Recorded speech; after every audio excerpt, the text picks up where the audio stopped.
give them one of everything, or I can ask her, I can go make copies you can go make copies.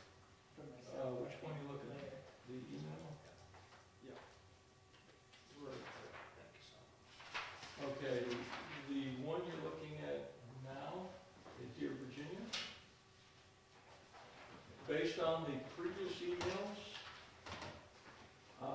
it was revealed to me that although most of our negotiations and our deliberations about making this offer are supposed to be non-public, it was revealed to me that a letter has to be crafted according to the federal regulations, who supplies the money to Fish and Game, that we have to make a certain letter available to the seller. It's called a letter of just compensation. It will be based on the appraisal. And I've had discussions with the seller. They're comfortable with that, but they would like to see the appraisal. Now what I have here, Hey, can you back up that bus for a second? Who said that we had to do, it comes, clarify that for me? well, what it comes from is the federal regulations, and this is the Richard Cook email. He uses the word a letter of just compensation. Now this is part of this process, which is everything is revealed as you go through. Where does it say that? Right here. Oh, a letter of Jessica V. to the landlord backing away. Okay, the letter of just compensation is required by the federal government or when they disperse funds that the seller be aware of whatever information we might have. And if you go back to the page from the appraisal, you'll see that one of the uses is for the seller. If we had the purchase and sale go out and the seller signed it, then we gave them the appraisal, it would be in the wrong order. Because I don't think we want to have the seller regretting signing the purchase and sale.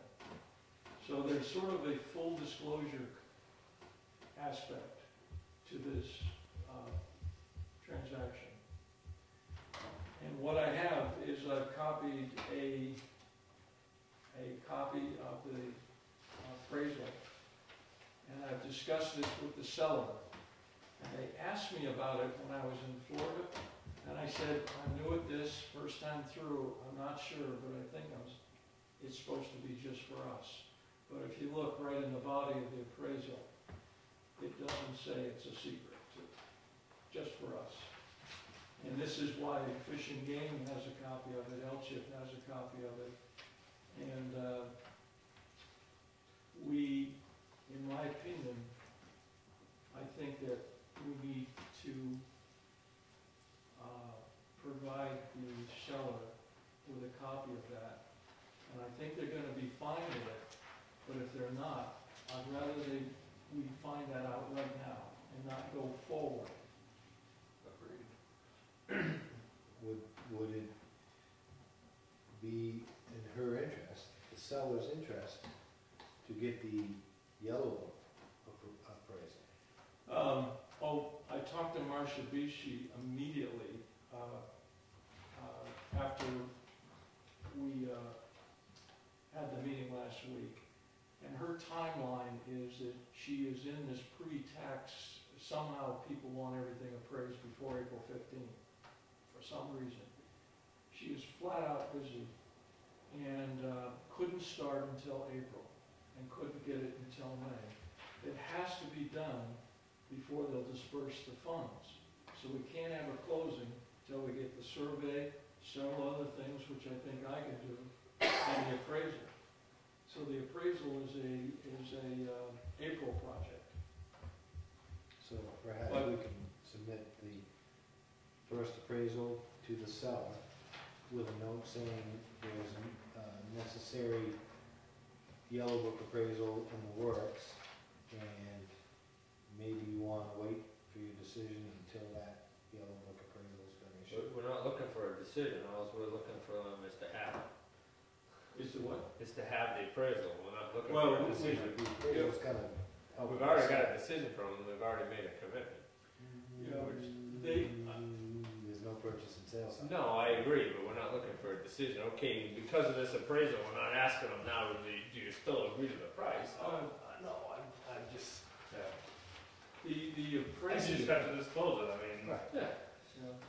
They, just they- like if she knew there was a toxic waste dump down there, she'd probably be obligated to tell us that, well, if she found out. they definitely need to see what we have, I think.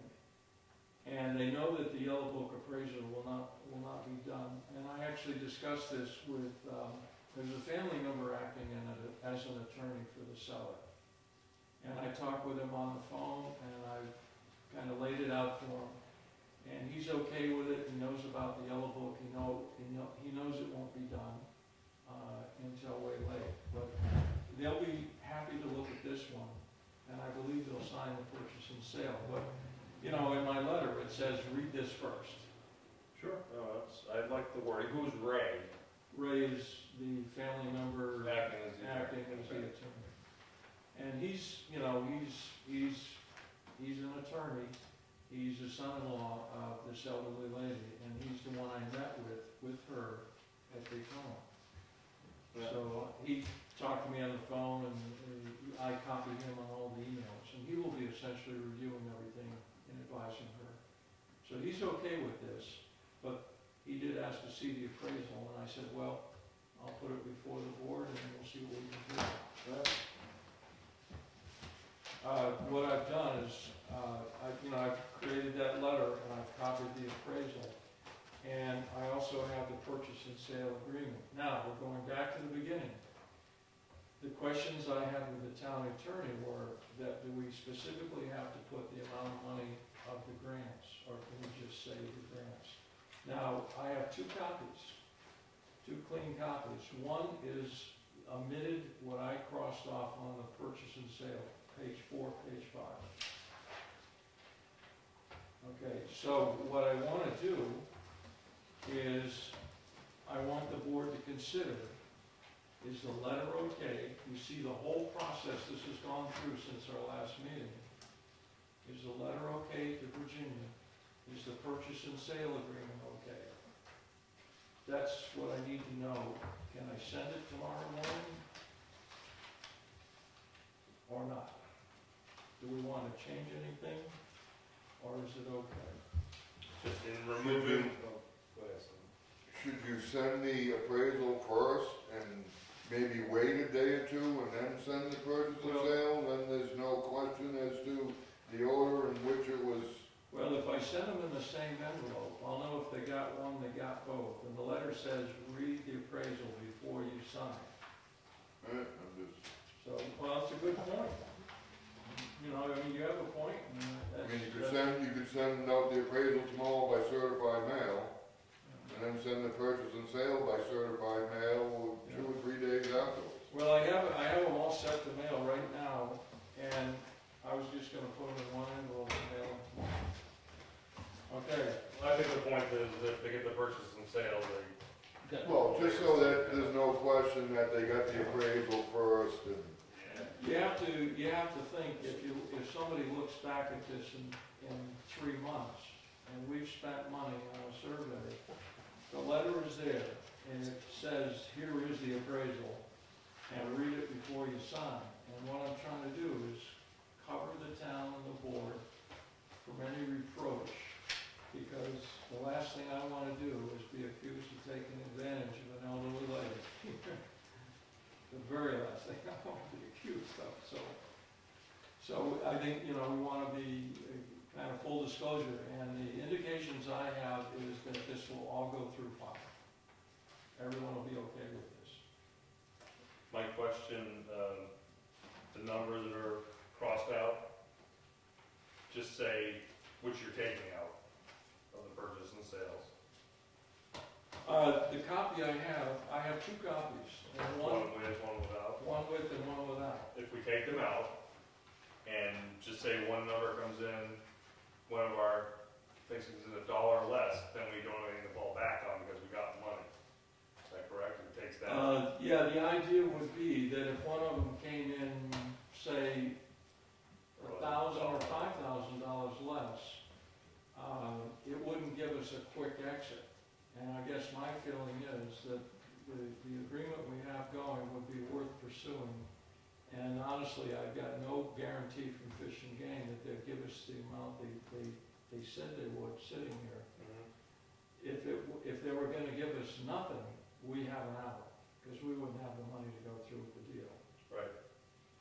I just want to be clear on that. I don't feel strongly either way whether the number. If we put in the number and they give us 1,000 less, then the purchase and sale is negated, because then the specific agreement would say it had to be that amount of money, so the document would be worthless, her signature would be worthless until you make a new document. No, let's take it out. I don't think we should have the money in there, period. Because if we do, she knows that the town doesn't necessarily, she thinks the town doesn't necessarily have a lot of money in it, when we will have a lot of money invested in it because of appraisals, and because of surveying, and some Tom, stuff we gotta do there. Tom has just specified the reason why the 85 got wobbly. We thought it was solid, and then it got wobbly, and I think it's pretty firm, as you see from that email. Yep. Okay? Yeah, I'm fine with the Haven't heard anything. purchase and sale I make minus the numbers. Yeah, I make a motion that we send the purchase and the sale minus the numbers along with the appraisal to Virginia Highway. I second that. Okay, any further discussion? Okay, a vote? Aye. By less numbers, we're talking about less the breakdown. Let's, Talking about The numeric digits. The who's, the she's digits, just getting the totals. the digits of. No totals. So we're getting money from L chip, but it doesn't say how much. We're getting money from Fish and Game. Right, It doesn't that's say what I how mean. much. It would She be, knows the total purchase price from the purchase and sale, yeah, but it's you're the- not breaking down It's the grant. the numbers. component Yeah. Where parts. the money's coming from. The grant Yeah, numbers. okay. Okay, let's do the vote here. Aye. Aye. Steve?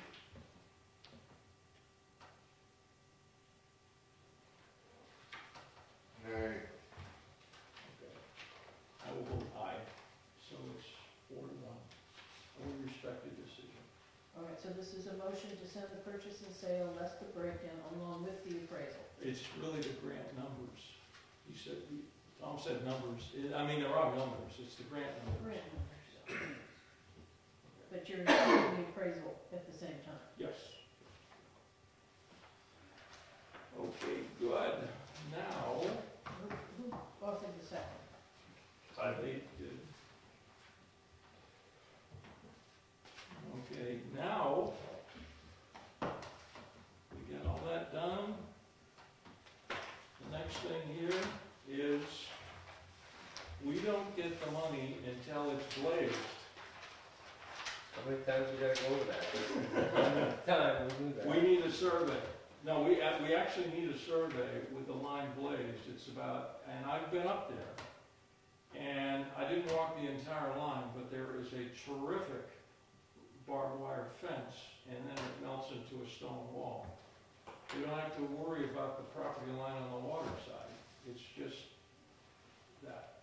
Anyway, what I'm suggesting, this is a very generic, and Nate, this is, what I wanted to do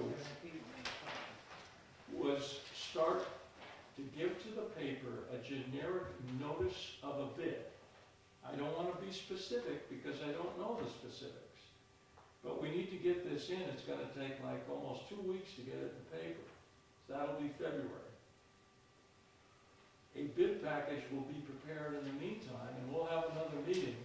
And the first meeting of February, we could have a bid package in here, and I want the input from you guys that have a little survey experience. Because I think we can run along the shoreline with a GPS. We do not need to document wetlands because there's no change. We need maybe an indication of where their feet are in the water and where they're on land, but if we can kick in here and help me out, but I think they could take GPS positions because this is a meandering, marshy shoreline and the wetlands intrude into the property. But we need to have the property line blazed. At the last meeting I talked about up at Gage Hill, the New Hampshire Protection for Forest, Society of Protection Forest, came in. I saw the guy's truck, he ran all over the place up there, and when he hit the boundary line, he saw the blazes, he could see nothing was happening. He had a GPS, he took points, he made a whole map on his computer of his path on the property, and he verified that the conservation easement was being held. Sent me a letter with the map, his track across the land, and every time he came to a blazed border, he bounced back, you know, like this, zigzag. Everything's cool. That's exactly what they will have to do with this property. So every X number of feet, we need to blaze and mark so that when someone's walking, they can find the property line. We need to have a survey before we can get the grant money. In the purchase and sale, it says by June 30th. Well, we're not being laggardly by pushing it down. My timeline would be February publish, and March award the bid, or by this second meeting by the end of February award, try to get a quick deadline. So we need to get a publishing, a bid package, a bid, and an award, and get the work moving by April. May I suggest you don't post anything in the paper until your bid package is ready to go? I know, that's exactly what my wife would suggest. You don't want to do it early, because if it's not ready when they call, they're gonna lose interest. Yeah. Well, I was actually going on the idea that if we can put together the language, I don't want to wait till, well, you know, February to get everything agreed. I'd rather publish a generic notice of, will we entertain bids? And then in our next meeting, get the bid package solidified. And I'll, Maybe, you know, put it on the website we and can do that too. out here. And Yeah. I probably wouldn't put anything in the paper until you have it. Well, there could be a lag time of 2 weeks for the paper. The lag time is only 2 days for the web. So you wouldn't want to, you can advertise that there will be a bid. I guess I was just thinking of getting a head start by getting it into the paper. But we have a process to start, so I'll take, you know, whatever suggestions you have. But we need to get the survey done, and I wanted to put a deadline on it, because if they can't get it done in time for the closing, don't bid. Yeah, Still have the bid package ready before you put it in the paper. yeah, 'cause we want to go forward quickly. I think we want the bid package quick, just because June will be here quickly, and they may want to get right out there in February while it's cold or something. Right now, there's not much snow. So that's good. Yeah, right, if there's too much snow, they can't do it well, but frozen ground out there sounds like a benefit to me. Yeah, We've said at the last couple of meetings that we're not gonna spend any money until we get a purchase and sale sign. All right. We're not even sure if we're gonna get a purchase and sale sign yet. And I think, you know, and we're not gonna get an appraisal till May. Okay, So I'm I'm thinking we can say May 15th on this, and I'm not sure we need to do it we don't need to do it tonight. tonight. What you have is my thoughts. But I agree, it's better, we're gonna get a cheaper price to survey it, they can do it in the winter when there's no leaves on the trees and everything else. Yeah, But we gotta be willing well, to forego the money if we don't get things Right. done either. I like the GPS idea where, you know, it's a one-man job where you run around with the GPS, because the shoreline is the shoreline, you know? Well, it depends on the surveyor, because he's got to feel comfortable in what he's doing, and some GPS units are more than adequate for a compass and tape survey, which is kind of what we need down there. He was just checking to see if it was blazed, okay, in the right spots, and he's pretty easy, he can go zigzag back and forth, and it gives him almost, you know, something he can connect the dots to see that the whole Yeah. parcel was surveyed. Yeah. This is a little different what we're asking a surveyor to do. We're asking them to make sure that those boundaries are right, so they can be blazed. Right, yeah, well, I mean. Blaze it while they're out there surveying. Absolutely, yeah. Right. The differentiation between the parcels isn't that important, because it's all gonna be one big parcel we've done. Yeah. What we should do is, earlier, or for sure, by the next meeting, let's do what we need survey and the posting ready, because there's certain language that I'm not familiar with. I don't know if you need to place it every 100 feet or every 50 feet. I don't know if you can use a GPS. Well, that kind of depends on the surveyor, really. They have to meet certain criteria. The Fish and Game, do they have specifications of what is required? The specifications are not too specific, and I think there might be some accepted standards for blazing a line, surveyor standards.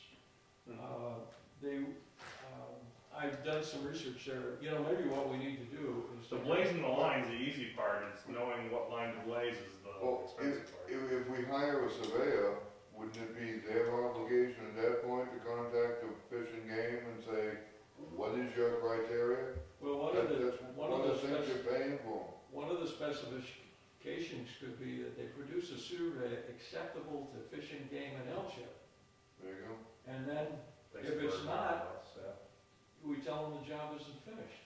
Yeah, but I bet you we could get a better, or a not as expensive survey, or someone not spending as much money on it, knowing that it's for conservation land versus if it's future development, or future this, or future that. Well, see, you don't have to document the wetlands because it's not being developed. Well, normal survey, you never have to do the wetlands either.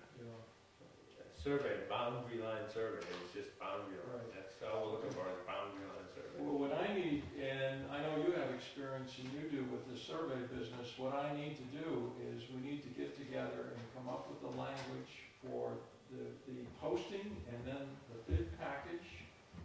And this might take a whole meeting to do that. You could email. I can email this to everybody and you could just add to it or whatever, bounce it back and forth. Peter would be a big help on that. I think he should be involved. Peter also has familiarity because he blazed it, he flagged it for logging. So he is familiar with the boundaries as was determined for logging, which is not to say the same as a survey. But there is a fence there, I've seen it, so I think it's not a mystery. Yeah. Dave, when you keep mentioning posting, are you talking something to be posted on the property, or are you talking about what goes in the newspaper? Posted on the website, the paper. Just a notice. Yeah, a notice. Posting a notice is what it should be said. Ralph? We've gone through the complete public hearing process. Are there gonna be any more public hearings? We need one more. Why don't we get a purchase and sale? We need to have a public hearing, and then we can actually disclose the terms of the agreement. So once we get a signature, my indication is we'll have this signed by the next meeting. If I get it just in the mail, we'll have it back by our next meeting, it'll be all set. That'd be great. And then then I don't wanna keep moving forward. Our timeline, I'm looking at the purchase and sale, it says to close by the end of June, and if we're getting our appraisal in April, we'll have it by May. If we get our survey in April and have it by May, we should be good to go. But we need all these things to be brought together with LCHIP and Fish and Game. It's three entities coming together to make that closing. Rick also has to do all the title work. But when we get the purchase and sale, I told him, I said, we're not gonna do that until we get the purchase and sale signed, but he'll do the title work and all that. That has to be done for LCHIP. We actually have partners, and just to, in case you were getting tired of reading, this is when you have a conservation easement or you contribute money, I don't have enough, I just made 5. Was that I'll make another copy. okay? Well, I don't have enough for myself, that's all right, I know what it is. They have a term, interest in a property. If you hold a conservation easement, you have an interest in a property. This is off the LCHIP site. And, this requires no action or no voting. I just want you to take this home and look at it because we have partners when we accept this money. they all have their requirements, and the survey is one of them, the title search is another, and we will be signing, the selectmen will be signing a conservation easement with Fish and Game.